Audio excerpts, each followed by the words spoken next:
അഹദായവനേ സമദായവനേ അഖിലവും പോറ്റും യാ സുബ്ഹാനേ.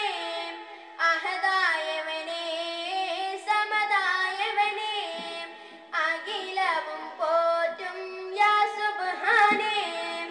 ആരാധനകൾ കർഹനായോനേ ആരിലും കാരുണ്യം ചൊരിഞ്ഞിടുന്നോനേ.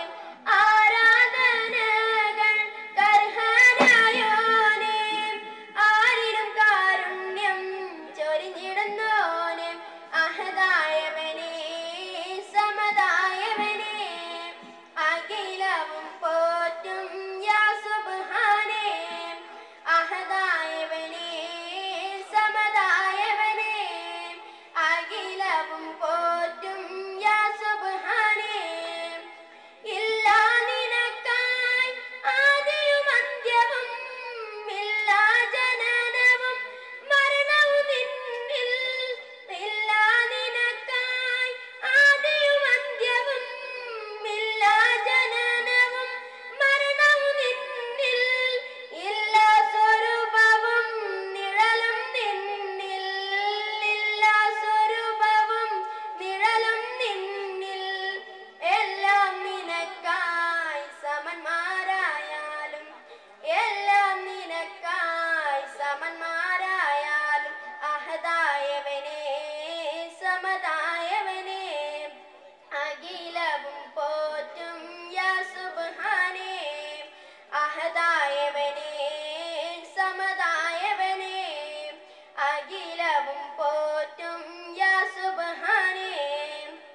നിന്നെ മാത്രം സ്തുതിക്കുന്നിതാ ഞാൻ നിന്നോടാശ്രയം തേടുന്നിതാ ഞാൻ. നിന്നെ മാത്രം സ്തുതിക്കുന്നിതാ ഞാൻ നിന്നോടാശ്രയം തേടുന്നിതാ ഞാൻ. السلام عليكم ورحمة الله وبركاته. إن الحمد لله نحمده ونستعينه ونستغفره ونؤمن به ونتوكل عليه ونعوذ بالله من شرور أنفسنا ومن سيئات أعمالنا. من يهده الله فلا مضل له ومن يضلل فلا هادي له. وأشهد أن لا إله إلا الله وحده لا شريك له. وأشهد أن محمدًا عبده ورسوله أرسله بالهدى ودين الحق ليظهره على الدين كله ولو كره المشركون.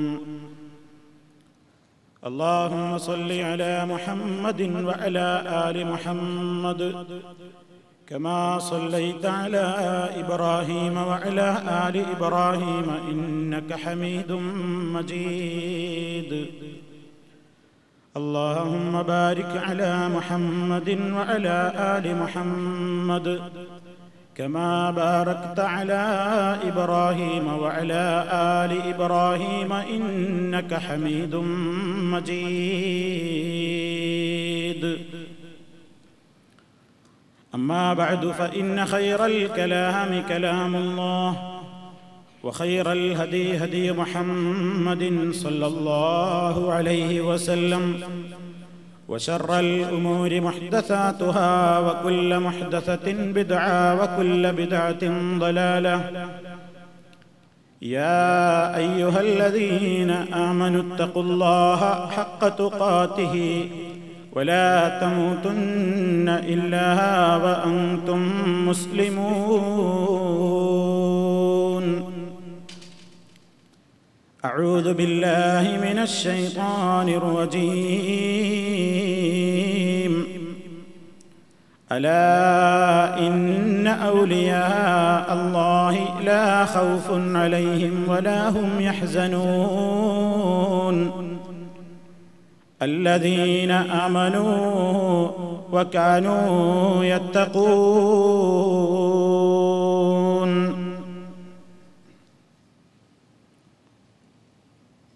സ്നേഹമുള്ള സഹോദരന്മാരെ,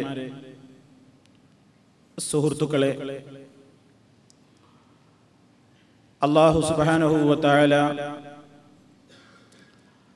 നമുക്ക് നൽകി അനുഗ്രഹിക്കുന്ന നമ്മുടെ ഒഴിവ് സമയങ്ങളും സന്ദർഭങ്ങളും ഇതുപോലെയുള്ള ദീനി വേദികളിലേക്ക് തിരിച്ചുവിടുവാൻ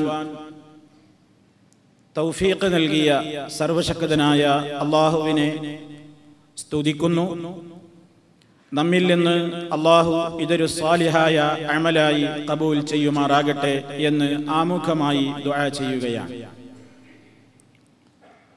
അല്ലാഹുവിൻ്റെ പരിശുദ്ധമായ പള്ളിയിൽ വെച്ച് അവന് ഏറ്റവും ഇഷ്ടകരമായ കാര്യങ്ങൾ സംസാരിക്കുക എന്നത് അല്ലാഹുവിൻ്റെ അടുക്കൽ നമുക്ക് പാപമോചനത്തിനും ഉന്നതമായ സ്ഥാനമാനങ്ങൾ ലഭിക്കുന്നതിനും കാരണമായി തീരുന്ന കാര്യങ്ങളാണ്. നമുക്ക് ഇന്ന് ചർച്ച ചെയ്യുവാനുള്ള വിഷയം നിങ്ങളെല്ലാവരും മനസ്സിലാക്കിയതുപോലെ ആത്മീയ രംഗത്തെ ചൂഷണങ്ങൾ എന്ന വിഷയമാണ്. സമയം അല്പം വൈകിയതുകൊണ്ട് സുദീർഘമായ ഒരു പ്രഭാഷണത്തെ ഉദ്ദേശിക്കുന്നില്ല. നിങ്ങൾക്ക് പ്രയാസകരമല്ലാത്ത നിലക്ക് നാളെ ജോലിയുള്ളവരുണ്ടാകും, നല്ലൊരു ശതമാനം ആളുകൾ. മാത്രമല്ല, ഇപ്പോൾ സുബഹിയാണെങ്കിൽ വളരെ നേരത്തെയുമാണ്. അതെല്ലാം പരിഗണിച്ചുകൊണ്ട് ചില കാര്യങ്ങൾ മാത്രം പറഞ്ഞ് അവസാനിപ്പിക്കുവാനാണ് ഉദ്ദേശിക്കുന്നത്. സർവശക്തനായ അല്ലാഹു നാം പറയുന്നതും കേൾക്കുന്നതുമായ കാര്യങ്ങളെ ഒരു സ്വാലിഹായ അമലായി ഖബൂൽ ചെയ്യുമാറാകട്ടെ. ഇന്ന് ആമുഖമായി കൂടുതലൊന്നും വിശദീകരിക്കാതെ തന്നെ എല്ലാ ഈമാനുള്ള മനുഷ്യന്മാരെയും വേദനിപ്പിച്ചുകൊണ്ട് അവരുടെ മനസ്സുകളിൽ ദിനേനയെന്നോണം അവരെ അലട്ടിക്കൊണ്ടിരിക്കുന്നൊരു വലിയ വിഷയമാണ് നമുക്കിന്ന് കൈകാര്യം ചെയ്യുവാനുള്ള വിഷയം.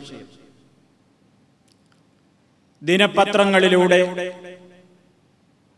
അതുപോലെ തന്നെ സർവ മീഡിയകളിലൂടെയും അർഹതയുള്ളവരും ഇല്ലാത്തവരുമൊക്കെ ഈ വിഷയം ശക്തമായ നിലക്ക് ചർച്ച ചെയ്തുകൊണ്ടിരിക്കുന്ന ഒരു സന്ദർഭമാണിത്. നമ്മെ സംബന്ധിച്ചിടത്തോളം, ഒരു മുസ്ലിമിനെ സംബന്ധിച്ചിടത്തോളം ഇത്തരത്തിലുള്ള വിഷയങ്ങൾ ഏത് കാലഘട്ടത്തിലും പ്രസക്തമാണ്. ഏതെങ്കിലും ചില പ്രദേശങ്ങളിൽ ഏതെങ്കിലും ചില ആളുകൾക്കുണ്ടാകുന്ന ധനനഷ്ടങ്ങളുടെ പേരിലോ ഗ്രൂപ്പ് തർക്കങ്ങളുടെ പേരിലോ മറ്റേതെങ്കിലും ഭൗതിക താൽപര്യങ്ങളുടെ പേരിലോ ചില പ്രത്യേക ഘട്ടത്തിൽ മാത്രം എടുത്തിടുന്ന ഒരു വിഷയമല്ല മുസ്ലിമീങ്ങളെ സംബന്ധിച്ചിടത്തോളം ആത്മീയതയുടെ വിഷയം. അതവരുടെ ജീവന്റെ ജീവനാണ്. ആത്മീയത യഥാർത്ഥത്തിലുള്ള പാതയിലൂടെ പോകണം എന്ന് ഉറച്ചു വിശ്വസിക്കുന്നവരാണ് മുസ്ലിമീങ്ങൾ.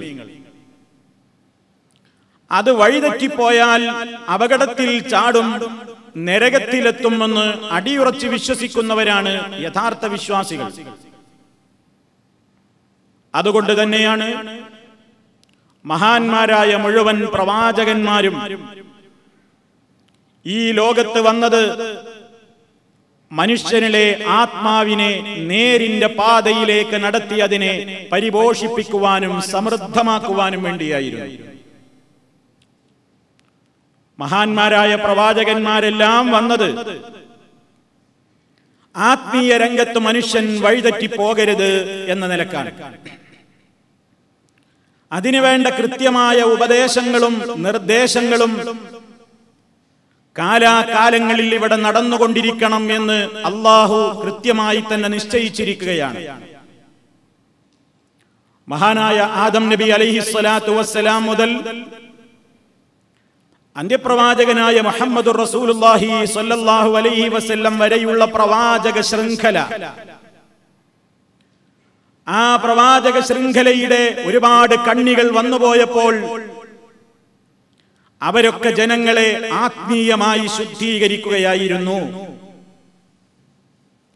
ആത്മീയതയുടെ ശുദ്ധീകരണത്തിൽ കളങ്കം ചാർത്തുന്നവർക്കെതിരെ ശക്തമായ മുന്നറിയിപ്പ് നൽകുകയായിരുന്നു. മഹാനായ മുഹമ്മദുർ റസൂലുള്ളാഹി സ്വല്ലല്ലാഹു അലൈഹി വസല്ലമോടുകൂടി ആ മേഖലയിൽ ആവശ്യമായ നിയമനിർദ്ദേശങ്ങൾ പൂർത്തീകരിക്കപ്പെട്ടു. ആത്മീയ രംഗത്ത് ആവശ്യമായ ഏതെല്ലാം നിയമങ്ങളുണ്ടോ അതെല്ലാം റബ്ബുൽ ആലമീൻ മുഹമ്മദുർ റസൂലുള്ളാഹി സ്വല്ലല്ലാഹു അലൈഹി വസല്ലമിലൂടെ പൂർത്തീകരിച്ചു തന്നു.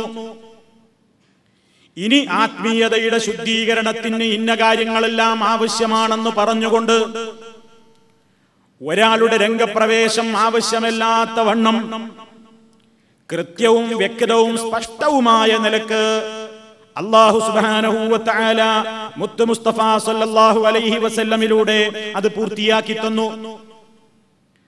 നിങ്ങളെ സ്വർഗത്തിലേക്ക് അടുപ്പിക്കുന്ന ഒരു കാര്യവും ഞാൻ പറയാതെ പോയിട്ടില്ല ജനങ്ങളെ.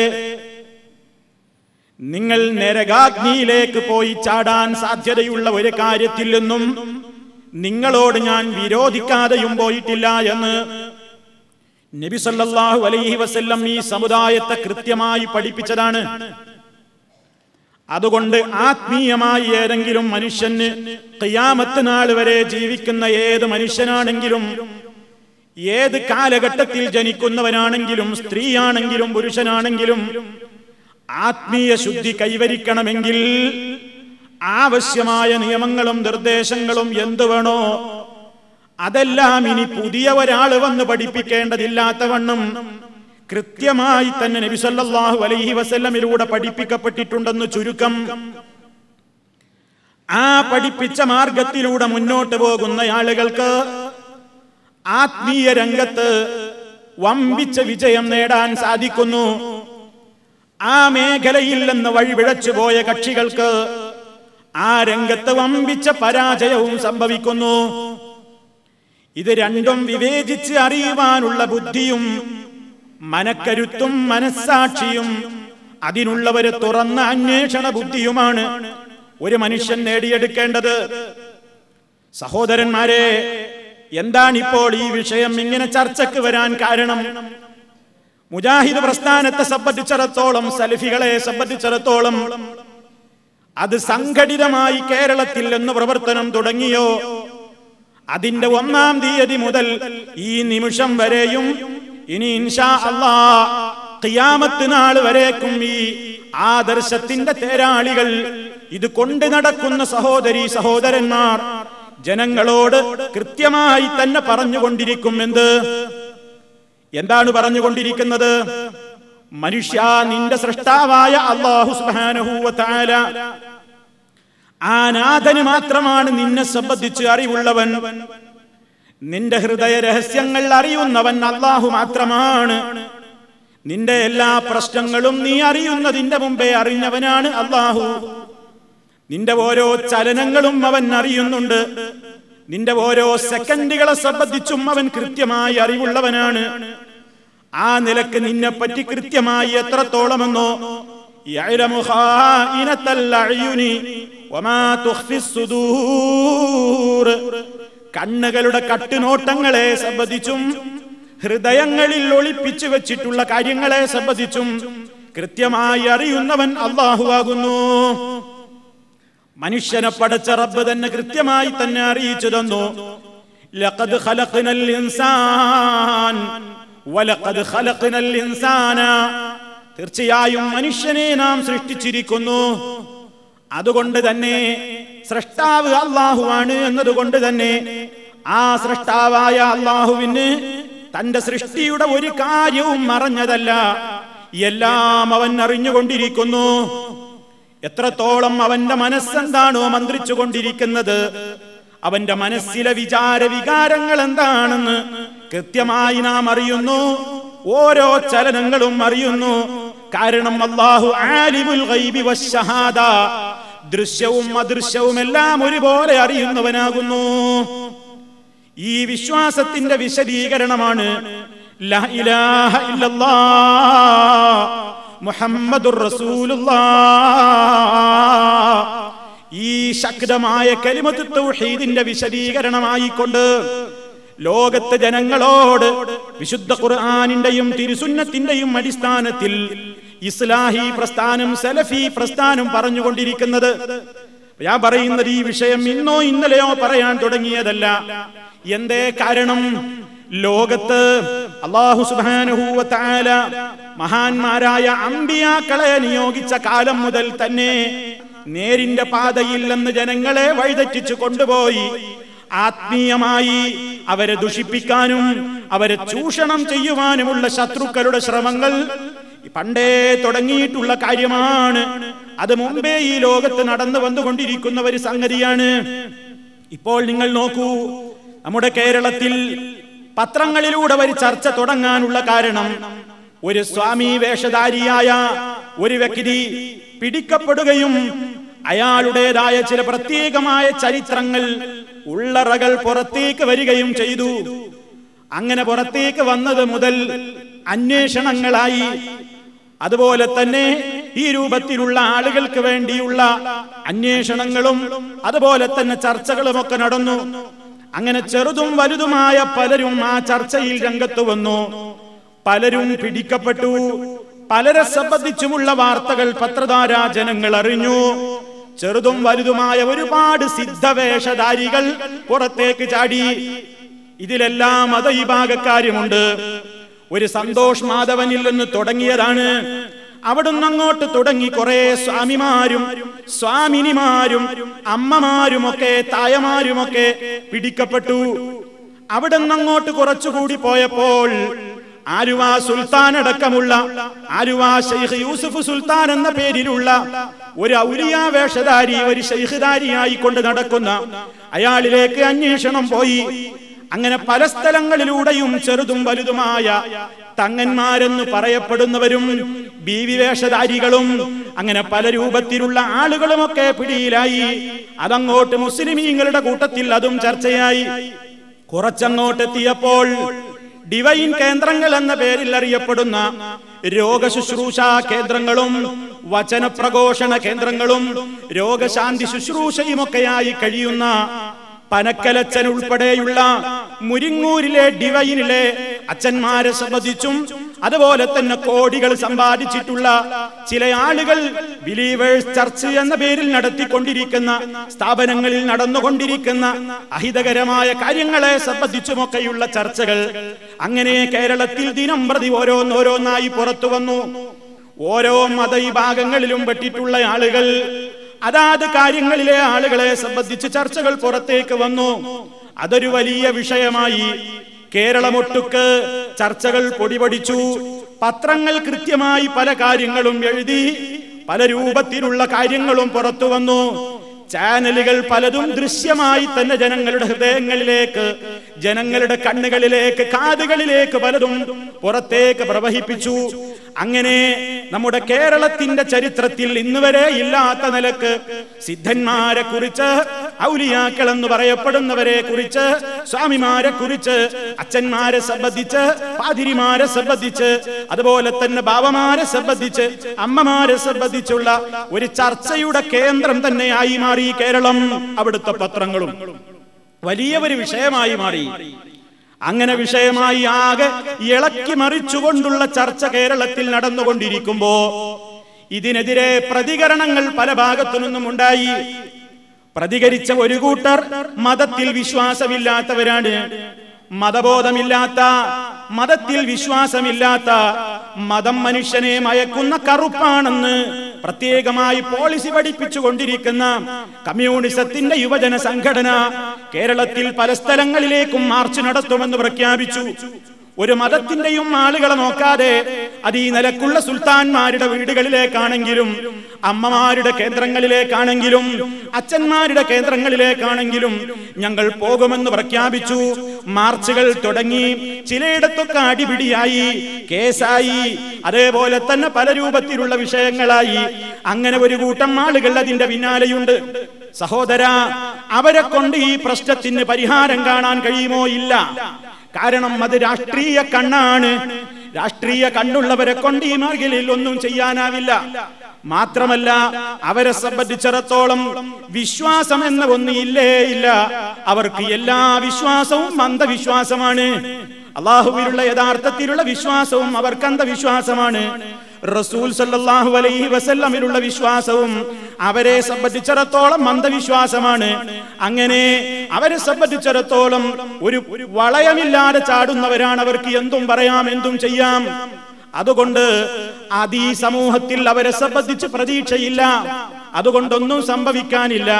വിപരീത ഫലങ്ങൾ ഉണ്ടാകുന്നു എന്നതല്ലാതെ അത് സമൂഹത്തിൽ ഒരു കാര്യവും ഉണ്ടാക്കാൻ പോകുന്നില്ല. വേറൊരു കൂട്ടർ ഇതിനെതിരെ പ്രതികരിച്ചു കൊണ്ടിരിക്കുന്നു. അതാരാണ്? ഹൈന്ദവ ഔദ്യോഗിക സംഘടനയുടെ ഹിന്ദു വേദിയുടെ കുമ്മനം രാജശേഖരൻ വലിയ പ്രസ്താവനവുമായി രംഗത്ത് വന്നു. അയാൾക്ക് എന്താ പറയാനുള്ളത്? നിങ്ങൾ യഥാർത്ഥത്തിലുള്ള ഈ സ്വാമിമാരെ നിങ്ങൾ ഹിന്ദു മതത്തിനെതിരെ നിങ്ങൾ ഒരുങ്ങി പുറപ്പെടുകയാണ്. അതുകൊണ്ട് ഞങ്ങൾ തിരിച്ചടിക്കും, ശക്തമായി തിരിച്ചടിക്കും എന്ന നിലക്ക്, ശക്തമായ നിലക്ക് ഹിന്ദു ഐക്യവേദിയുടെ ഭാഗത്ത് നിന്നുള്ള ചില ആളുകൾ, ചില നേതാക്കന്മാർ പരസ്യ പ്രസ്താവന ഇറക്കി. അതെന്തേ കാരണം? ചെറിയ ചെറിയ ആളുകളെ പിടിക്കുന്ന ഒരവസ്ഥയില്ലെന്ന് മാറിയിട്ട് വൻതോക്കുകളുടെയും വമ്പൻ സ്രാവുകളുടെയും കേന്ദ്രങ്ങളിലേക്ക് അന്വേഷണം വ്യാപിപ്പിക്കണം എന്ന് വന്നപ്പോ നേതാക്കന്മാർക്കത് സഹിക്കുന്നില്ല. കാരണം അവരുടെ പല ലക്ഷ്യങ്ങളും നേടുന്നത് അത്തരം കേന്ദ്രങ്ങളിലൂടെയാണ്. അതുകൊണ്ടത് അവർക്ക് സഹിക്കാനായില്ല.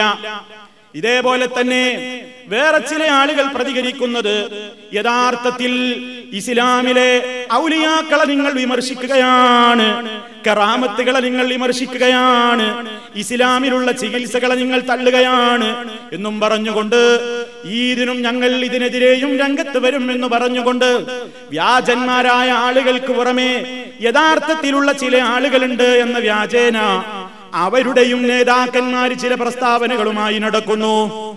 അതേപോലെ തന്നെ ക്രൈസ്തവ മതമേലധ്യക്ഷന്മാരുടെ ഭാഗത്തു നിന്നും ഉന്നതങ്ങളിലേക്ക് അന്വേഷണം വരുന്നു എന്ന് വരുമ്പോൾ അവരിലും ചില ഞെട്ടലുകളും ചില പ്രത്യേകമായ ശബ്ദകോലാഹലങ്ങളും പ്രതിഷേധങ്ങളും ഒക്കെ അവിടെയും നടന്നുകൊണ്ടിരിക്കുന്നുണ്ട്. വാസ്തവത്തിൽ സഹോദരന്മാരെ, ഇവിടെ അതൊന്നുമല്ല വിഷയം. ഇവിടെ പലർക്കും പ്രധാനം എന്താണ്? പലരും കോടികൾ ഉണ്ടാക്കി എന്നതാണ്. പലരുടെയും ആയിരങ്ങൾ നഷ്ടപ്പെട്ടു എന്നതാണ്. പലർക്കും ഇല്ലാത്ത ഈ സമ്പത്തി എങ്ങനെ കിട്ടി എന്നതാണ്. പക്ഷേ മുജാഹിദ് പ്രസ്ഥാനം ജനങ്ങളോട് പറയുന്നത് ലക്ഷങ്ങൾ പോകുന്നതല്ല, അതുപോലെ തന്നെ ആരെങ്കിലും കോടികൾ സമ്പാദിക്കുന്നു എന്നതല്ല, അതിലപ്പുറമാണ് വിഷയം. കാരണം ദുനിയാവിൽ നഷ്ടപ്പെടുന്ന പണത്തേക്കാൾ, ദുനിയാവിൽ മനുഷ്യൻ വാരിക്കൂട്ടുന്ന ലക്ഷങ്ങളെക്കാൾ ഇവിടെ ഏറ്റവും കൂടുതൽ ഇത്തരത്തിലുള്ള ആളുകൾ മനുഷ്യരിൽ നിന്ന് പോക്കറ്റടിച്ചെടുക്കുന്നത്, മനുഷ്യരിൽ നിന്ന് നഷ്ടപ്പെടുത്തുന്നത് അവരുടെ പണമല്ല, അവരുടെ ഈമാനാണ്. ലാ ഇലാഹ ഇല്ലല്ലാഹ് മുഹമ്മദുർ റസൂലുള്ളാഹ് എന്ന കലിമത്ത് തൗഹീദിന്റെ ആദർശത്തിന് കടക്കൽ കത്തിവെച്ചുകൊണ്ടാണ് മനുഷ്യരുടെ വിശ്വാസത്തെയാണ് ഈ സിദ്ധവേഷധാരികൾ, ഈ ഔലിയാവേഷധാരികൾ, ഈ ബീവിമാര് തട്ടിപ്പറിച്ചെടുത്തു കൊണ്ടുപോകുന്നത്. അതുകൊണ്ട് കാഷായ വസ്ത്രം ധരിച്ചവനാണെങ്കിലും പച്ചഷാള് പുതച്ചവനാണെങ്കിലും അതേപോലെ തന്നെ ലോഹക്ക് നടുവിൽ ബെൽറ്റ് ധരിച്ച അച്ഛനാണെങ്കിലും ഏത് മേഖലയിലുള്ളവനാണെങ്കിലും ഏതൊരു മനുഷ്യന്റെയും മനസ്സില്ലെന്ന് അവൻ യഥാർത്ഥത്തിൽ സ്വർഗത്തിലേക്ക് അവനെ എത്തിക്കാതെ നരകക്കുണ്ടിലേക്ക് എത്തിപ്പിക്കുന്ന നിലക്കുള്ള കടുത്ത ശിർക്കിലേക്കാണ്, കടുത്ത അന്ധവിശ്വാസത്തിലേക്കാണ് ഈ ജനങ്ങളെ കൊണ്ടുപോകുന്നത്. ഇത് മുജാഹിദ് പ്രസ്ഥാനം തിരിച്ചറിഞ്ഞിരിക്കുന്നു. ഇന്ന് തിരിച്ചറിഞ്ഞതല്ല, ഇന്നലെ തിരിച്ചറിഞ്ഞതല്ല, മുമ്പേ ജനങ്ങളോട് പറയുന്നതാണ്. ഓ ജനങ്ങളെ, പവിത്രമാണ് നമ്മുടെ വിശ്വാസം. നമ്മുടെ വിശ്വാസം എന്ന് പറയുന്നത് ലാ ഇലാഹ ഇല്ലല്ലാഹ് മുഹമ്മദുർ റസൂലുള്ളാഹ്. കൃത്യമായ ഈ വിശ്വാസം, ആ വിശ്വാസത്തിനാണ് പുഴുക്കുത്തേൽക്കുന്നത്. ആ വിശ്വാസത്തെയാണ് പലരും പോക്കറ്റടിച്ചു കൊണ്ടുപോകുന്നത്. ആ വിശ്വാസത്തെയാണ് പലരും നഷ്ടപ്പെടുത്തിക്കൊണ്ടിരിക്കുന്നത്. അതുകൊണ്ട് എന്റെ പ്രിയപ്പെട്ട സഹോദര, നമുക്ക് പ്രത്യേകമായി മനസ്സിലാക്കാനുള്ളത്, വാസ്തവത്തിൽ കോടികൾ അമ്മമാര് സമ്പാദിച്ചിട്ടുണ്ടെങ്കിൽ, സുൽത്താൻമാര് കോടികൾ സമ്പാദിച്ചിട്ടുണ്ടെങ്കിൽ, അതേപോലെ തന്നെ ബിലീവേഴ്സ് ചർച്ചിന്റെ പേരിലോ ഡിവൈൻ കേന്ദ്രത്തിന്റെ പേരിലോ കോടികൾ പലരും സമ്പാദിച്ചിട്ടുണ്ടെങ്കിൽ, ഒരു കാര്യം നിങ്ങൾക്കൊക്കെ ഉറപ്പല്ലേ, അത് നടത്തുന്ന നേതാക്കന്മാരൊന്നും ഈ ആളുകളുടെ വീട്ടിൽ നിന്ന് തട്ടിപ്പറിച്ചു കൊണ്ടുപോയതല്ലല്ലോ. ആണോ? ആർക്കെങ്കിലും വാദമുണ്ടോ? ഈ ആളുകളുടെയൊക്കെ കേന്ദ്രങ്ങളിൽ നിന്ന് ഗുണ്ടകൾ വന്നുകൊണ്ട് ഏതെങ്കിലും മുസ്ലിമിന്റെ വീട്ടിൽ വന്നുകൊണ്ട് തട്ടിപ്പറിച്ചു കൊണ്ടുപോയതാണ് അമ്മക്ക് കിട്ടിയ ലക്ഷങ്ങളെന്ന്, അച്ഛന് കിട്ടിയ ലക്ഷങ്ങളെന്ന്, തങ്ങൾക്ക് കിട്ടിയ ലക്ഷങ്ങളെന്ന് ആർക്കെങ്കിലും വാദമുണ്ടോ? ഇല്ല, അതൊരാളും പറയുകയില്ല. പിന്നെ എങ്ങനെ ഇവരുടെ കേന്ദ്രങ്ങളിൽ ഈ പണം എത്തി? എവിടെ നിന്ന് വന്നു? ഇതാണ് മുസ്ലിമേ പ്രധാനപ്പെട്ട വിഷയം. അതാരുമൊട്ട് ചർച്ച ചെയ്യുന്നുമില്ല. പത്രക്കാരനും ആ ചർച്ചക്ക് താല്പര്യമില്ല, ദൃശ്യമാധ്യമക്കാർക്കും ആ ചർച്ചക്ക് താല്പര്യമില്ല. അവർക്കാർക്കും താല്പര്യമില്ലാത്ത മേഖലയിലെ ചർച്ചക്കാണ് ഒരു മുസ്ലിം തയ്യാറാവേണ്ടത്. കാരണം എന്തെന്നല്ലേ, ഈ കേന്ദ്രങ്ങളിലേക്കൊക്കെ പിരിഞ്ഞു കിട്ടിയ തുക അതാരും അവർ വന്ന് കട്ടുവെച്ചു കൊണ്ടുപോയതല്ല, കട്ടടിച്ചു പോയതല്ല, കൊള്ള ചെയ്ത് കൊണ്ടുപോയതല്ല. പാവപ്പെട്ട മനുഷ്യന്മാർ ഇവരുടെ കേന്ദ്രങ്ങളിലേക്ക് സ്വന്തം മനസ്സാലെ വിനയത്തോടെ ഭക്തിയോടെ കൊണ്ടുപോയി കാണിക്കയർപ്പിച്ചതാണ്. അങ്ങനെയാ പണം കിട്ടിയത്. അതുകൊണ്ട് എന്താ മാർഗം? അതുകൊണ്ട് എന്താ ഇനി മാർഗമുള്ളത്? ജനങ്ങളുടെ ആ ഒഴുക്ക് നിലക്കണം, ജനങ്ങളുടെ പോക്ക് നിലക്കണം. അവരുടേതായ കേന്ദ്രങ്ങളിൽ ആളുകൾ ജാതി മതഭേദമന്യേ ക്യൂ നിൽക്കുന്ന അവസ്ഥക്ക് മാറ്റം വരണം. അതിനെന്താ മാർഗം? അതേ ഈ പ്രശ്നത്തിന് ശാശ്വത പരിഹാരമാവുകയുള്ളൂ. അതിനുള്ള മാർഗം എന്തെന്നല്ലേ, അതിനവരുടെ കേന്ദ്രം അടിച്ചു തകർത്തത് കൊണ്ടായില്ല. ഡിവൈഎഫ്ഐക്കാരൻ അവരുടെ കേന്ദ്രത്തിലേക്ക് മാർച്ച് നടത്തിയിട്ട് അത് തച്ചു തകർത്തത് കൊണ്ട് കാര്യമായില്ല. കാരണം എന്തെന്നല്ലേ, മനസ്സ് മാറാതെ ഒരു കേന്ദ്രം തല്ലിയുടച്ചത് കൊണ്ട് എന്താ ഫലം? ഇതുവരെ ചെറ്റച്ചാളയിലാണ് കേന്ദ്രം നടന്നിരുന്നതെങ്കിൽ ഈ പ്രതിഷേധമൊക്കെ കെട്ടടങ്ങിയാൽ അവിടെ നല്ല ഒന്നാന്തരം ബിൽഡിംഗ് വരും എന്നതല്ലാതെ മനസ്സ് മാറാതെ ഏതെങ്കിലും കേന്ദ്രങ്ങൾ തല്ലിപ്പൊളിച്ചിട്ടെന്താ ഫലം? അതുകൊണ്ട് കേന്ദ്രം തല്ലിപ്പൊളിച്ചിട്ടോ പോകുന്ന ആളുകളെ ബലമായി പിടിച്ചു വെച്ചിട്ടുകൊണ്ടോ ഈ മേഖലയിൽ മാറ്റം വരാനാകുമെന്ന് ആർക്കെങ്കിലും വിശ്വാസമുണ്ടോ? എങ്കിൽ അവർക്ക് തെറ്റിപ്പോയി. എന്താ ഇതിനുള്ള മാർഗം? മനുഷ്യരെ ബലമായി മാറ്റുകയല്ല, അവരുടെ മനസ്സ് മാറണം. അങ്ങോട്ട് പോകുന്ന ആളുകളുടെ മനസ്സ് മാറ്റണം. മനുഷ്യന്റെ മനസ്സിൽ ഞാൻ ആ കേന്ദ്രത്തിലേക്ക് എന്തിനു പോകണം? ഞാൻ ആ കേന്ദ്രത്തിലേക്ക് പോയാൽ എനിക്കെന്റെ പ്രശ്നങ്ങൾക്ക് പരിഹാരം കിട്ടുമെന്ന് നനച്ചിട്ടല്ലേ പാവങ്ങളായ സ്ത്രീ പുരുഷന്മാരങ്ങോട്ട് ഒഴുകിക്കൊണ്ടിരിക്കുന്നത്? ജാതി മതഭേദമില്ലാതെ പലരുടെയും കേന്ദ്രത്തിലേക്ക് ഏത് ജാതി മനുഷ്യനാണെങ്കിലും പോകുന്നത് എന്ത് മോഹിച്ചിട്ടാണ്? തന്റെ രോഗങ്ങൾ അവിടെ പോയാൽ ശിഫയായി കിട്ടും, തന്റെ കളഞ്ഞുപോയ വസ്തു അവിടെ പോയാൽ തിരിച്ചു കിട്ടും, തനിക്കെതിരെ ശത്രുവാരാണെന്ന് അവിടെ പോയാൽ അയാൾ പറഞ്ഞു തരും. തന്നെ നശിപ്പിക്കാൻ ശത്രു എന്താണ് വിദ്യ ചെയ്തിട്ടുള്ളതെങ്കിൽ അതിന്റെ പൊരുൾ മഹാനവറുകൾക്കറിയാം. മഹാനവറുകൾ പറഞ്ഞു തരും. തന്റെ പ്രശ്നത്തിന്റെ കാരണം എന്റെ വീടിന്റെ മോന്തായം ഇന്ന ഭാഗത്തേക്കായി പോയി, വീടിന്റെ ഉമ്മറപ്പടി ഇന്ന ഭാഗത്തേക്കായി പോയി, കിണർ കുത്തിയത് ഇന്ന ഭാഗത്തേക്കായി പോയി, കട്ടിളപ്പടി വെച്ചത് ശരിയായിട്ടില്ല, തുടങ്ങിയിട്ടുള്ള ഒരുപാട് പ്രവചനങ്ങൾ ആ കേന്ദ്രത്തിൽ പോയാൽ എനിക്ക് പറഞ്ഞു തരും. എന്റെ പ്രശ്നങ്ങൾ തീരും, എന്റെ തൊഴിൽ തടസ്സം മാറിക്കിട്ടും, എനിക്ക് സന്താന ലബ്ധി ഉണ്ടാകും, എന്റെ കച്ചവടത്തിൽ ബറക്കത്തുണ്ടാകും, എന്റെ ദുരിതങ്ങൾ നീങ്ങും, കഷ്ടപ്പാടുകൾക്ക് അറിഞ്ഞു വരും. ഇങ്ങനെ ഒരു 100 കൂട്ടം മോഹങ്ങളുമായിട്ടല്ലേ സർവ്വ മനുഷ്യന്മാരും ഇത്തരത്തിലുള്ള കേന്ദ്രങ്ങളിലേക്ക് ഒഴുകുന്നത്, അവിടെ കൊണ്ടുപോയി പണം കൊടുക്കുന്നത്? ഇതല്ലേ അടിസ്ഥാന കാരണം? ഈ രോഗമറിയാതെ ചികിത്സിച്ചിട്ട് എന്താ സഹോദര? രോഗമെന്തെന്ന് മനസ്സിലാക്കാതെ പലരും ബഹളം കൂട്ടുകയാണ്. അങ്ങനെ ബഹളം കൂട്ടിയിട്ട് എന്താ കാര്യം? അതുകൊണ്ട് ഈ കാര്യത്തിനുള്ള ശാശ്വതമായ പരിഹാരം അല്ലാഹു റബ്ബുൽ ആലമീൻ മനുഷ്യനോട് പറഞ്ഞിട്ടുണ്ട്. ഓ മനുഷ്യ, ഹൃദയം എന്ന് പറയുന്നത്, ഖൽബ് എന്ന് പറയുന്നത്, അത് വലിയ രഹസ്യങ്ങളുടെ കേന്ദ്രമാണ്. ആ ഖൽബിനെ നിയന്ത്രിക്കാൻ ഒരു ശക്തിക്കും സാധ്യമല്ല കേട്ടോ. അതറിയുന്നവൻ അല്ലാഹ് മാത്രമാണ്. അതുകൊണ്ട് റബ്ബിനോട് ദുആ ചെയ്യാൻ പറയാണ്. യാ മുഖല്ലിബൽ ഖുലൂബ്, ഹൃദയങ്ങളെ മാറ്റിമറിച്ചു കൊണ്ടിരിക്കുന്ന റബ്ബേ, സബ്ബിത് ഖൽബി, എന്റെ ഹൃദയത്തെ നീ ഉറപ്പിച്ചു നിർത്തണേ. അലാ ദീനിക, നിന്റെ ദീനിൽ നീ ഉറപ്പിച്ചു നിർത്തണേ. വിശ്വാസികളോട് പ്രാർത്ഥിക്കാൻ മഹാനായ നമ്മുടെ നേതാവ് മുഹമ്മദുർ റസൂലുള്ളാഹി സ്വല്ലല്ലാഹു അലൈഹി വസല്ലം കൽപ്പിച്ചു. എന്തേ കാരണമെന്നല്ലേ? ആർക്കാ ഇവിടെ പ്രശ്നങ്ങളില്ലാത്തത്? മനുഷ്യനൊരു 100 കൂട്ടം പ്രശ്നങ്ങളില്ലേ? ദാരിദ്ര്യത്തിൽ ഏർപ്പെട്ട മനുഷ്യന്മാരില്ലേ? സന്താനമില്ലാതെ വിഷമിക്കുന്നവരില്ലേ? രോഗങ്ങൾ കൊണ്ട് കഷ്ടപ്പെടുന്നവരില്ലേ? കാണാത്ത ഏതെല്ലാം പ്രശ്നങ്ങളും ദുരിതങ്ങളുമായി ആളുകൾ ബുദ്ധിമുട്ടുന്നു. കടക്കണിയിൽ അകപ്പെട്ടവർ, ജോലി ശരിയാവാത്തവർ, മക്കളെ വിവാഹം കഴിപ്പിച്ച് വിടാൻ കഴിയാത്തവർ, ഒരു 100 കൂട്ടം പ്രതിസന്ധിയിൽ അകപ്പെട്ടുകൊണ്ട് മനുഷ്യനിങ്ങനെ നടക്കുമ്പോ ഈ കള്ളന്മാർ ആ മേഖല ചൂഷണം ചെയ്യാൻ വേണ്ടി ഓരോ സ്ഥലത്ത് ഇങ്ങനെ പല പേരിൽ ഇങ്ങനെ പല വേഷത്തിൽ ഇങ്ങനെ ഒരുങ്ങിയിരിക്കുമ്പോ അങ്ങോട്ടുള്ള ജനത്തിന്റെ കുത്തൊഴുക്ക് അത് തടയണമെങ്കിൽ ഈ ജനത്തിന് ലാ ഇലാഹ ഇല്ലല്ലാഹ് മുഹമ്മദുർ റസൂലുള്ളാഹ് അത് ശുദ്ധമായി കലർപ്പില്ലാത്ത നിലക്ക് പഠിപ്പിക്കലേ ശാശ്വതമായ പരിഹാരമുള്ളൂ. അതല്ലാതെ പോകുന്നവനെ പിടിച്ചടിച്ചിട്ട് കാര്യമുണ്ടോ? പോകുന്നവനെ പിടിച്ചടിച്ചത് കൊണ്ട് കാര്യമുണ്ടോ? അവിടെയുള്ള കേന്ദ്രത്തിലേക്ക് പോകുന്നവനെതിരെ ബാരിക്കേഡുകൾ കൊണ്ട് മറച്ചതുകൊണ്ട് കാര്യമുണ്ടോ?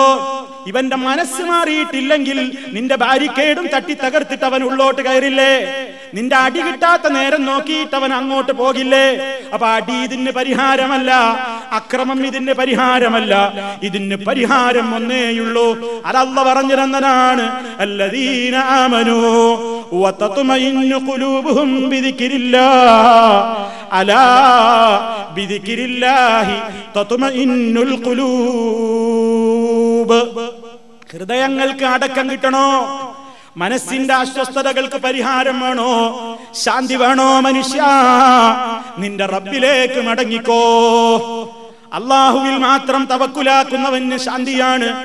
അല്ലാഹുവിൽ തവക്കുലാക്കുന്നവന് സമാധാനമാണ്. അതുകൊണ്ടാ വിശുദ്ധ ഖുർആൻ പറയുന്നത്, ഖുൽ, നബിയേ പറഞ്ഞോളൂ, ഹസ്ബിയല്ലാഹ്, എനിക്ക് അല്ലാഹു മതി, എനിക്ക് അല്ലാഹ് മതി. ആ ഒരു നിലവാരത്തിലേക്ക് ഒരു മുസ്ലിമിന്റെ മനസ്സ് എത്തിക്കാൻ സഹോദര, ആ പ്രവർത്തനത്തിൽ പങ്കുചേരാൻ സർവ്വ മനുഷ്യരെയും ക്ഷണിക്കുകയാണ്. ഇതൊരു ഗ്രൂപ്പിലേക്കുള്ള ക്ഷണമല്ല, ഇതൊരു പാർട്ടിയിലേക്കുള്ള ക്ഷണമല്ല.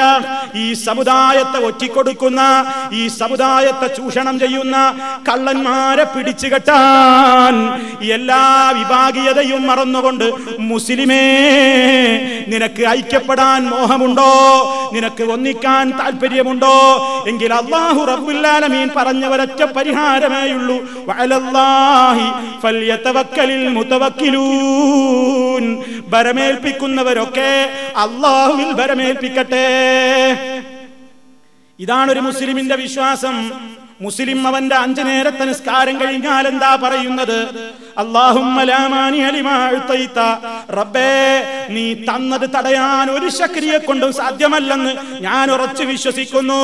വലാ മുഅ്തിയ ലിമാ മനഅത, നീ തരാതെ തടഞ്ഞു വെച്ചത് ഒരു ശക്തിയെ കൊണ്ടും എനിക്ക് തരാൻ പറ്റില്ലെന്ന് ഞാൻ അടിയുറച്ച് വിശ്വസിക്കുന്നു റബ്ബേ എന്ന് അടിയുറച്ച് വിശ്വസിക്കുന്ന മുസ്ലിം 5 നേരത്തെ നിസ്കാരത്തിന്റെ ശേഷവും ആ ദിക്ർ ഉരുവിടുന്നത് മനസ്സറിഞ്ഞുകൊണ്ടാണെങ്കിൽ ഏത് കേന്ദ്രത്തിനാണ് പിന്നെ ആ മനുഷ്യനെ ചൂഷണം ചെയ്യാൻ കഴിയുക? സർവ്വ ചൂഷകന്മാരും ബാധിച്ചുകൊണ്ടിരിക്കുന്നതെന്താ? ഞങ്ങൾക്ക് അദൃശ്യമായ കാര്യങ്ങൾ അറിയും. അതേത് മതവിഭാഗത്തിന്റെ ആളുകളാണെങ്കിലും, വ്യാജന്മാരാണെന്ന് പറയപ്പെടുന്നവരാണെങ്കിലും, ഒറിജിനലുകളെന്ന് അവകാശപ്പെടുന്നവരുടെയും ഒക്കെ അവകാശവാദം ഞങ്ങൾക്ക് മറഞ്ഞ കാര്യങ്ങൾ അറിയാം. നിങ്ങളുടെ പ്രശ്നങ്ങൾ ഞങ്ങളോട് പറഞ്ഞോളൂ, നിങ്ങൾക്ക് എന്ത് പ്രതിസന്ധിയുണ്ടോ ഞങ്ങളോട് പറഞ്ഞോളൂ. ഈ പ്രശ്നങ്ങളൊക്കെ ഉണ്ടാകുന്നതിന്റെ മുമ്പ് മുസ്ലിം സമുദായത്തിന്റെ പത്രങ്ങൾ എന്ന് പറയുന്ന പത്രങ്ങളിൽ പോലും ദിവസേന ഓരോ കോളങ്ങളിലും അറബി ജ്യോതിഷിനികളെ സംബന്ധിച്ചുള്ള പരസ്യം കൊടുത്തിട്ടില്ലേ?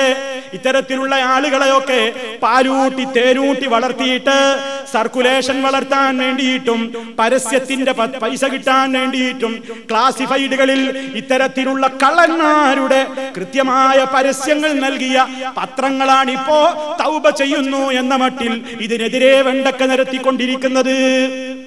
എന്തേ ഇപ്പൊ അങ്ങനെ തോന്നാൻ കാരണം?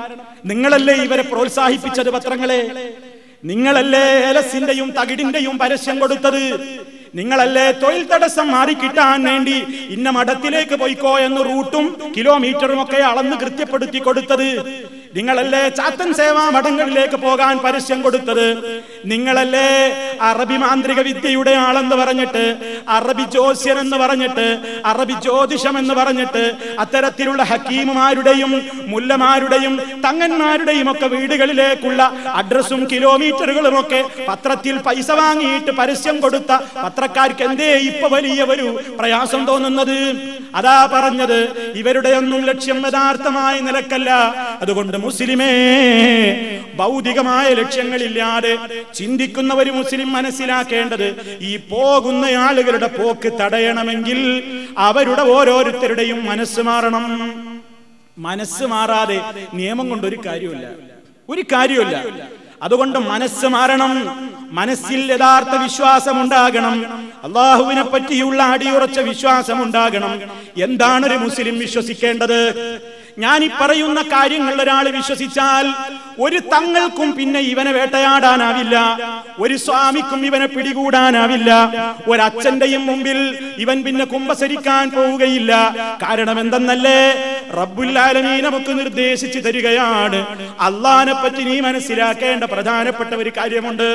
അത് നബി സല്ലല്ലാഹു അലൈഹി വസല്ലമിനോട് പ്രഖ്യാപിക്കാൻ റബ്ബുൽ ആലമീൻ അറിയിച്ചു കൊടുത്തൊരു യാഥാർത്ഥ്യമാണ്. വളരെ കൃത്യമായി അല്ലാഹു സുബ്ഹാനഹു വ തആല പഠിപ്പിച്ചു തരുന്നു. ആകാശഭൂമികളിൽ ഒരാളും തന്നെ അദൃശ്യകാര്യം അറിയുകയില്ല. ശരിക്ക് പഠിച്ചു വെച്ചോ, ആകാശഭൂമികളിൽ ഒരാളും തന്നെ അറിയില്ല അൽ ഗൈബ, അദൃശ്യകാര്യം, ഇല്ലല്ലാഹ്, അല്ലാഹു ഒഴികെ. അല്ലാഹു ഒഴികെ മറഞ്ഞ കാര്യം അറിയുന്നവനില്ല. ആലിമുൽ ഗൈബി വശഹാദ, മറഞ്ഞതും തെളിഞ്ഞതുമായ കാര്യങ്ങൾ കൃത്യമായി അറിയുന്നവൻ അല്ലാഹുവിനല്ലാതെ ആ പേരുണ്ടോ?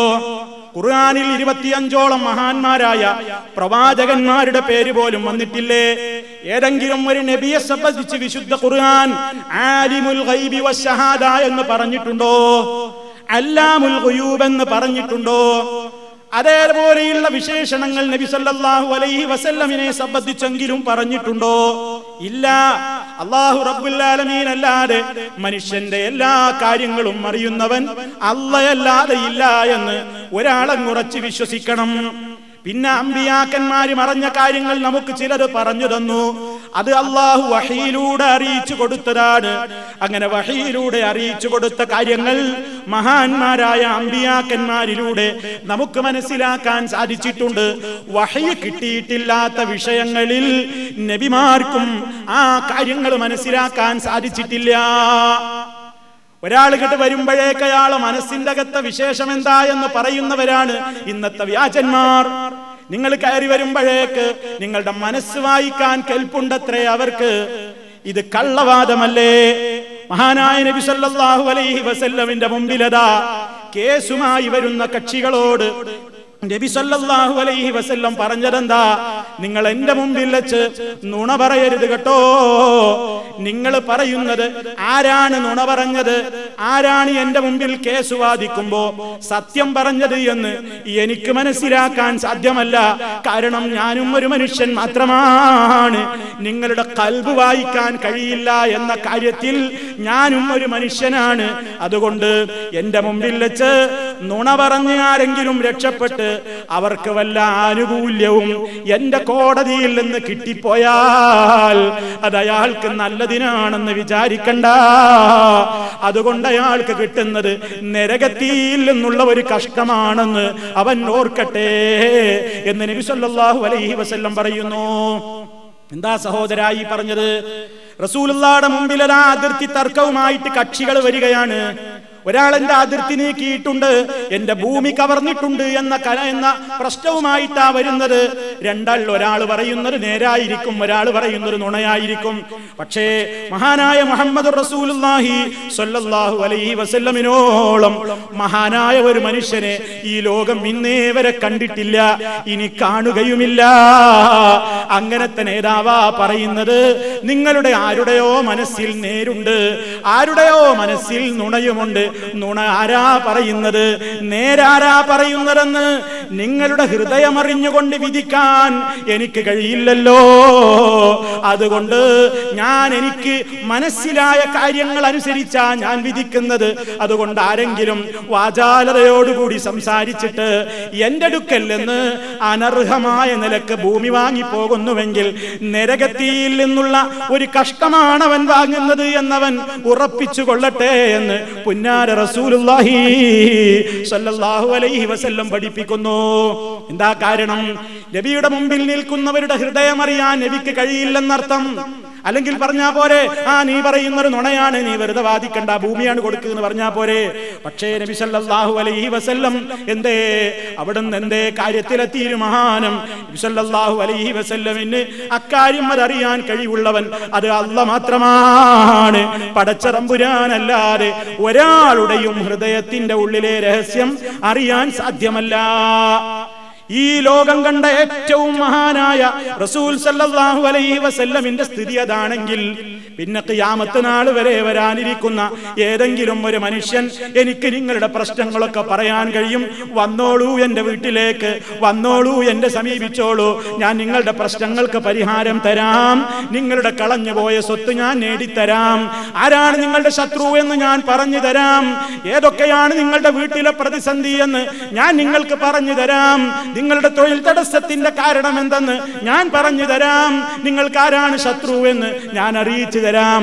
അതുകൊണ്ട് കൊണ്ടുവന്നോളൂ കോഴിമുട്ട, കൊണ്ടുവന്നോളൂ കരിക്ക്, കൊണ്ടുവന്നോളൂ പ്ലേറ്റ്, കൊണ്ടുവന്നോളൂ തകിട്, കൊണ്ടുവന്നോളൂ ഏലസും മെഴുകും പാത്രങ്ങളുമൊക്കെ എന്ന് പറഞ്ഞുകൊണ്ട് തട്ടിപ്പിനിരക്കുന്ന നേതാക്കന്മാരില്ലേ, അത്തരത്തിലുള്ള സർവ്വവ്യാജന്മാരുടെയും പിടിയില്ലെന്ന് ഈ സമുദായം രക്ഷപ്പെടണമെങ്കിൽ ഒന്നേ മാർഗമുള്ളൂ. അതെന്താ? അല്ലാഹ് മാത്രമേ അദൃശ്യം അറിയുള്ളൂ. അത് വിശ്വസിക്കുന്ന ഒരുത്തം പിന്നെ ഒരാളുടെ കേന്ദ്രത്തിലേക്കും പോവില്ല. അത് ഉറപ്പാണ്. ആ വിശ്വാസമില്ലാത്തത് കൊണ്ടാണ് ഇവർക്കൊക്കെ ഈ ചൂഷണം ചെയ്യാൻ കഴിയുന്നത്. അല്ലാഹു അല്ലാതെ അദൃശ്യങ്ങൾ അറിയുന്നവനില്ല. ഇവരവകാശപ്പെടുകയാണ്. പത്രത്തിൽ നമ്മൾ കണ്ടു, ഒരു തങ്ങളുടെ പേരെന്താ പത്രത്തിൽ കൊടുത്തത്? പടിപൊളി തങ്ങൾ എന്നാണ്. അയാളുടെ പേരെന്നെ പടിപൊളി തങ്ങൾ എന്നാണ്. കാസർഗോഡ് ജില്ലയിലെ പടന്നയിലും ചെറുവത്തൂരിലുമാണ് അത്ര ടിയാൻ വിലസിക്കൊണ്ടിരിക്കുന്നത്. എന്തേ ഇയാൾക്ക് പടിപൊളി തങ്ങൾ എന്ന പേര് വരാൻ കാരണം? അന്വേഷിച്ചു നോക്കുമ്പോ 50 വീടുകളുടെ പടിപൊളിപ്പിച്ച തങ്ങളാണത്രേ ഇയാള്. എന്താ കാരണം? വീട്ടിൽ പ്രശ്നങ്ങളുണ്ട്, പ്രയാസങ്ങളുണ്ട്. കാരണം എന്തെന്നല്ലേ? കട്ടിളപ്പടി വെച്ചത് ശരിയായിട്ടില്ല.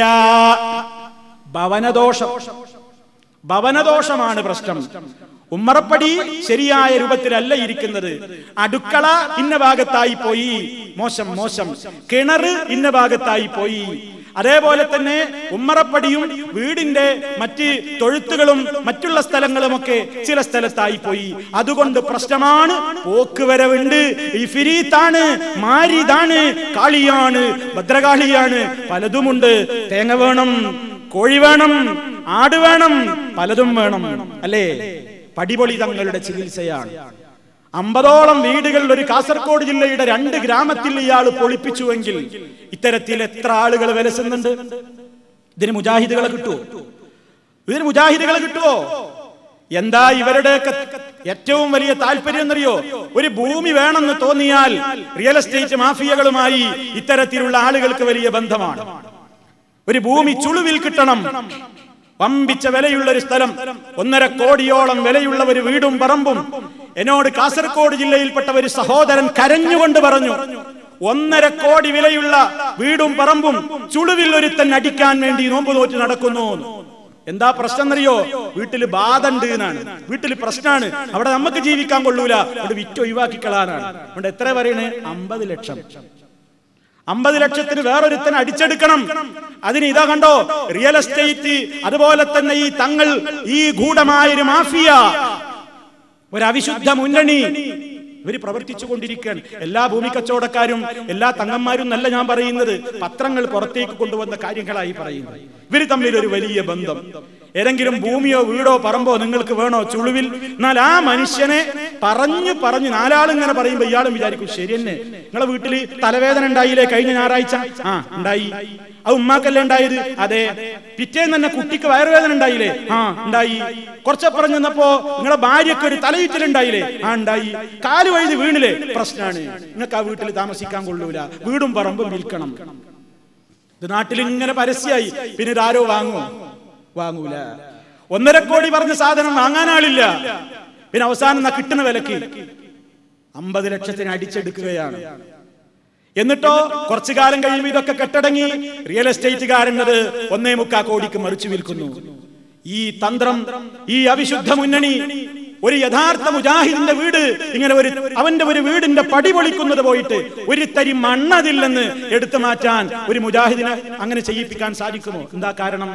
അവൻ അള്ളാഹുവിൽ തവക്കുലുണ്ട്. തവക്കുലുള്ള മുജാഹിദാണെങ്കിൽ, അള്ളാഹുവിൽ അടിയുറച്ച് വിശ്വാസമുള്ള ഒരു മനുഷ്യനാണെങ്കിൽ, ആരെങ്കിലും എന്ന് പറഞ്ഞാൽ അവന്റെ വീടിന്റെ ഉമ്മറപ്പടി അവൻ പൊളിക്കോ? കിണറ് തൂർക്കുമോ?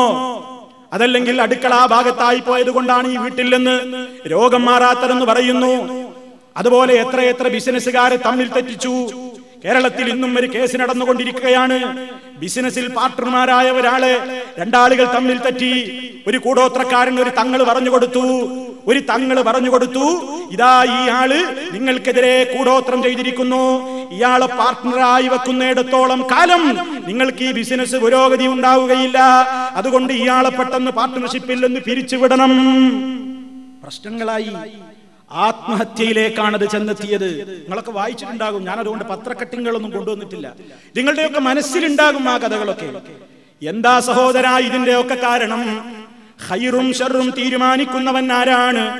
അത് അല്ലാഹു സുബ്ഹാനഹു വ തആലയാണെന്ന വിശ്വാസമില്ലാത്തത് കൊണ്ടല്ലേ പലരും ഇതിൽ പെട്ടുപോകുന്നത്. ഈമാനിന്റെ 6ാമത്തെ കാര്യം, വൽ ഖദരി ഖൈരിഹി വ ശർരിഹി മിനല്ലാഹി തആല. ഖൈറും ശർറുമായ സർവ്വ കാര്യങ്ങളും അല്ലാഹുവിങ്കൽ നിന്നാണെന്ന് അടിയുറച്ച് വിശ്വസിക്കലാണ് ഈമാനിന്റെ 6ാമത്തെ കാര്യമെന്ന് വിശ്വസിക്കുന്ന ഒരു മുസ്ലിമിന് ഇത്തരത്തിലുള്ള കാര്യങ്ങൾക്ക് വേണ്ടി ഈ രൂപത്തിലുള്ള ചൂഷകന്മാരെ സമീപിക്കാൻ എങ്ങനെ സാധിക്കുന്നു? സാധിക്കില്ല. അതുകൊണ്ട് ഒന്നാമതായി മനുഷ്യൻ പഠിക്കേണ്ടത് അദൃശ്യമറിയുന്നവൻ അല്ലാഹ് മാത്രമാണ്. ആർക്കെങ്കിലും അത് അവകാശപ്പെടുന്നുവെങ്കിൽ, ആരെങ്കിലും എനിക്ക് അദൃശ്യം അറിയാമെന്ന് പറയുന്നുവെങ്കിൽ നിസ്സംശയം അവൻ കള്ളനാണ്. നമ്മുടെ ഉമ്മ ആയിഷ റളിയല്ലാഹു തആല അൻഹ പറയാണ്. എന്താ പറയുന്നതെന്നറിയോ? മഹദി ആയിഷ റളിയല്ലാഹു തആല അൻഹ പറയുന്നു, വമൻ ഹദ്ദസക അന്നഹു യഅലമുൽ ഗൈബ ഫഖദ് കദബ. ആരെങ്കിലും നിന്നോട് പറഞ്ഞാൽ, എന്തു പറഞ്ഞാൽ? മുഹമ്മദ് നബി സല്ലല്ലാഹു അലൈഹി വസല്ലമിന് മറഞ്ഞ കാര്യങ്ങളെല്ലാം അറിയുമെന്ന് ആരെങ്കിലും നിന്നോട് പറഞ്ഞാൽ ഫഖദ് കദബ, തീർച്ചയായും അവൻ കളവാണ് പറഞ്ഞത്. ഇത് ഞാൻ ഉണ്ടാക്കിയ വാചകമല്ല. സഹീഹുൽ ബുഖാരിയിൽ പരിശോധിച്ചു നോക്കൂ, ഹദീസിന്റെ ഗ്രന്ഥങ്ങളിൽ നോക്കൂ. ആയിഷ റളിയല്ലാഹു തആല അൻഹ റസൂലുള്ളാഹിയിൽ നിന്ന് ദീൻ പഠിച്ച സ്വഹാബ നേതാവായ നമ്മുടെ എല്ലാം ഉമ്മയായ ആയിഷ റളിയല്ലാഹു തആല അൻഹ പറയാണ്, ആരെങ്കിലും നിന്നോട് അല്ലാഹുവിന്റെ റസൂലിന് പോലും മറഞ്ഞ കാര്യങ്ങളൊക്കെ അറിയുമെന്ന് പറഞ്ഞാൽ അവൻ കളവാണ് പറഞ്ഞത് കേട്ടോ, അവനെ സൂക്ഷിക്കണം കേട്ടോ. മഹദിയായ ആയിഷ റളിയല്ലാഹു തആല അൻഹ പറയുന്നു, ആ റസൂലുള്ളാഹിയുടെ 1000 മൈലെത്താൻ യോഗ്യതയില്ലാത്ത ചിലർ അവകാശപ്പെടുന്നു, ഞങ്ങൾക്കെല്ലാം മറഞ്ഞ കാര്യങ്ങളും അറിയും, ഞങ്ങൾ പറഞ്ഞു തരാം, നിങ്ങളുടെ പ്രശ്നങ്ങളുണ്ടോ ഞങ്ങളെ സമീപിച്ചോളൂ. ഈ രൂപത്തിൽ മറഞ്ഞ കാര്യമറിയുമെന്ന് അവകാശപ്പെട്ടുകൊണ്ടിരിക്കുന്ന ആളുകൾക്കാണ് കാഹിന് എന്നും അറാഫ് എന്നുമൊക്കെ പറയുന്നത്. നാം വിചാരിക്കുന്നത് അത് പണിക്കന്മാരെ സമീപിക്കുന്നതിനെ പറ്റിയാണ്, ജ്യോത്സ്യന്മാരെ സമീപിക്കുന്നതിനെ പറ്റിയാണ്. ഇങ്ങനെ സമീപിക്കുന്നവരുടെ മതം നോക്കിയിട്ടല്ല അള്ളാഹു തീരുമാനം പറഞ്ഞിട്ടുള്ളത്. നിങ്ങൾ സമീപിക്കുന്നവന്റെ പേര് മാപ്പിള പേരാണോ, നാ പൊയ്ക്കോളൂ. ഹിന്ദു പേരാണോ ശിർക്ക്, ക്രിസ്ത്യാനി പേരാണോ കുഫ്ർ, ശിർക്ക് എന്നൊന്നുമല്ല ഇസ്ലാമിന്റെ വീക്ഷണം. ഇസ്ലാം എന്താ പറഞ്ഞത്? ആരെങ്കിലും ഈ നിലക്കുള്ള കക്ഷികളെ സമീപിച്ചു കഴിഞ്ഞാൽ, ഈ നിലക്ക് കാര്യങ്ങൾ പ്രവചിക്കാൻ കഴിയുമെന്ന് വാദിച്ചു കൊണ്ടിരിക്കുന്ന ആളുകളെ സമീപിച്ചുകയും എന്നിട്ട് അവനോട് വല്ല കാര്യം ചോദിച്ചാൽ തന്നെയും ലം തുഖ്ബൽ ലഹു സ്വലാത്തു 40 യൗമാ, അവന്റെ 40 ദിവസത്തെ നിസ്കാരം ബാത്തിലായി പോയി. ഇങ്ങനെയുള്ള ഏതെങ്കിലും ഒരു കേന്ദ്രത്തിലേക്ക് നമ്മൾ വിചാരിക്കും അത് പണിക്കന്മാരെ കേന്ദ്രത്തിലേക്ക് പോകുന്നതായിരിക്കും, അമ്മയുടെ കേന്ദ്രത്തിലേക്ക് പോകുന്നതിനെ കുറിച്ചായിരിക്കും, അതല്ലെങ്കിൽ പാതിരിയച്ഛന്റെ കേന്ദ്രത്തിലേക്ക് പോകുന്നതിനെ സംബന്ധിച്ചായിരിക്കും. അല്ല, ഈ നിലക്കുള്ള അവകാശവാദം ഉന്നയിക്കുന്നവന്റെ പേരല്ല നോക്കേണ്ടത്, അവരെന്തും ബാധിച്ചുകൊണ്ടായിരിക്കുന്നത്. അവന്റെ സമീപത്തേക്ക് നീ ചെന്നിട്ട് ഏതെങ്കിലും നിനക്കറിയാനുള്ള കാര്യങ്ങളെ കുറിച്ച് ചോദിച്ചാൽ തന്നെയും 40 ദിവസത്തെ നിസ്കാരം ഒരൊറ്റ പോക്ക് കൊണ്ട് ബാത്തിലായി പോയി. ഒരു പോക്കിന് 40 ദിവസത്തെ നിസ്കാരമാണ് പോയി.